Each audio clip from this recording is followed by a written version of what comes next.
I'm a role player now, dude.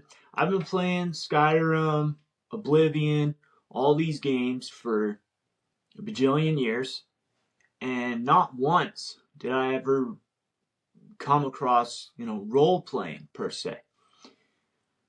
Every time I played those games, I was always just do everything. I am the leader of the Dark Brotherhood. I become the leader of the Mages Guild. I become the leader of the Companions of the Fighters Guild. I become the leader of the College of Winterhold.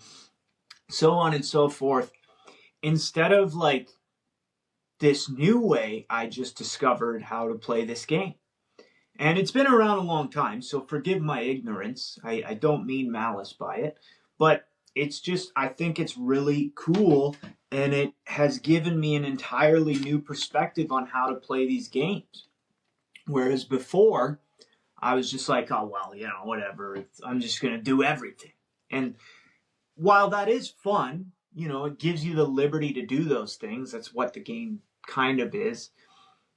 I would implore maybe taking this route. And let me explain what it is. If you're unfamiliar, if you're familiar, you probably know all about this. You know exactly what I'm talking about, and you're excited for me to jump into the world and all these different types of games that allow for this type of explorability. And then you might be someone who has no idea what I'm talking about. And if that's you, this video is for both of you. Because I would like, any tips to make it a little bit better, what have you. So right now I'm just kind of playing light role playing. So I will still use fast travel if it's just, going from one place to another. But even then, I've kind of limited that too. Like, if I haven't been to that place before, I'm not going to fast travel there.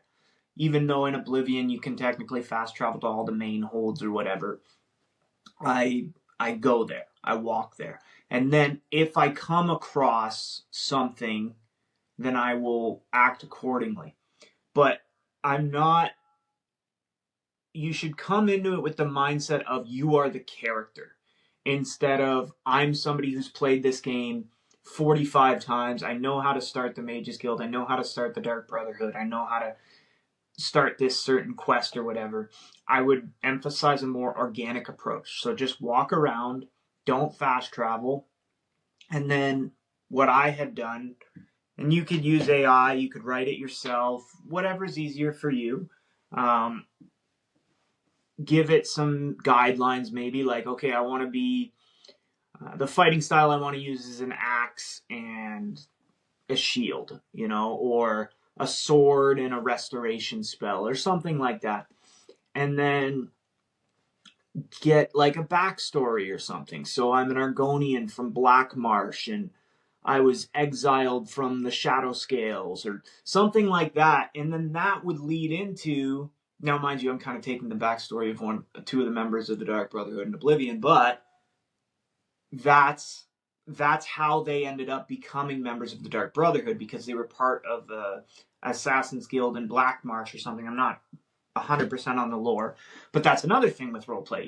You learn these things through reading books in the game, and now you're more compelled to do those things because now, as the character, you want to learn more about the world that you're exploring, would you not?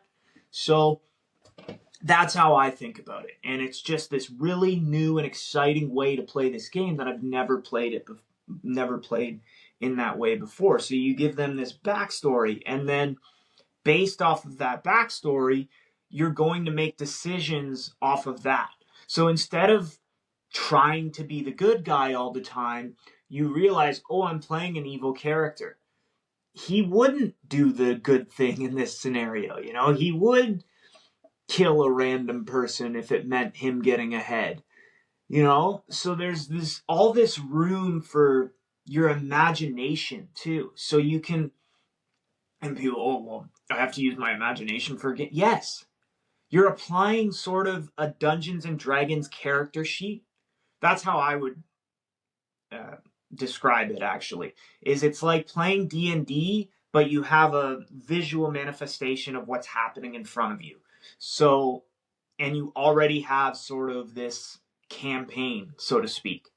So then you make up the character that you're playing as. I saw somebody playing as like, they made a role that was called the Lusty Argonian Maid, and which is, if you're familiar with the books in the games, it is what it says it is. And basically what she does is, she doesn't attack anyone. She gets people to work for her, and she'll just sit back and like restore them with restoration spells and stuff like that. But they never actually use any offensive spells themselves. It's always like calm and all these other things. So I was like, that's such a cool way to play the game, and it's unique, because you've done all the things before, but now you're coming at it with a different perspective. And to me, that's really exciting. That sounds like a really fun way to play these games in a way that you've never played them before. And the guy who sort of got me on this is an older gentleman who has a gaming channel. His name's Renfail, I think. Guy can be a bit of a prick sometimes, but for the most part, I like him. He's genuinely himself. So yeah, he was talking about it, and I was like, man, I've heard about this before, but I never really thought, oh, that's something I should do. And now I've done it with my character in Oblivion. I started a new Oblivion playthrough, a game that I've been playing since it came out, I think in March of 2006 on my Xbox 360. And I've played that game countless times, and then they released the remaster, and I was like, okay, perfect. Now, mind you, all I have is the vanilla games. I play on console, so I don't really have any mods, and I find the mods that they have on console just, I don't know if they would work well, and then you don't get trophies and all that stuff, and I know, Cooper, who cares about trophies? You're role-playing. You're right, I have all of the trophies, so it wouldn't really matter at this point. But I just want to, I like the vanilla games, I don't want to mod it, because to me, modding is sort of, I could go on for it, but I think modding is okay, but it becomes an issue for me in the sense of, one, I don't have a PC, and two, even if I did, when does it end? Like, when are you content with the mods that you have? When does it look good enough? Because that's what I mean with this. Actually, this ties in perfect. The game of Skyrim for me, and like why I think it's hard for younger people to get into it, is because my imagination works in games like Skyrim. It allows me to think, to sort of almost give the characters that follow me a little bit of a backstory. Just everything around me. It's ultimately, it's a really fun game. And now with giving your character a backstory like I did, so now I have this character, his name's Idris Hale, and he's a Colovian Imperial, and he is impulsive, so like he often makes decisions quickly instead of thinking out the potential ramifications of that, unlike myself, who would overthink everything and stuff like that. So it's this really cool dynamic that you have, and now it's like, I'm not going to do the Dark Brotherhood, because my guy is, for the most part, he's a good guy. He's just a little rash.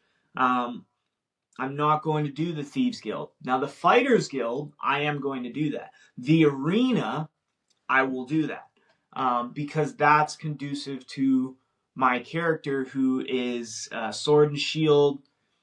Uses a restoration spell. He uses a little bit of minor and illusion. He uses light armor, so he's light on his feet. Even though you would think Colovian Imperial, heavy armor, or at least that's what it says, they're more adept at that, but you realize, well, maybe he's tired of wearing heavy armor. He's worn heavy armor for so many years, and now he doesn't do that anymore. And that's the cool part with the backstory, is like, you can fuel your bad decisions with that backstory. So, like, say you're a priest of Stendar whose family and congregation was murdered by the Daedra. You're probably not going to have much tolerance for necromancers and Daedra worshippers and things like that. Even if they see the good or something, you know, they turn a new leaf. You would find out, if you found out at any point they were one of those people, you might act rashly and kill them.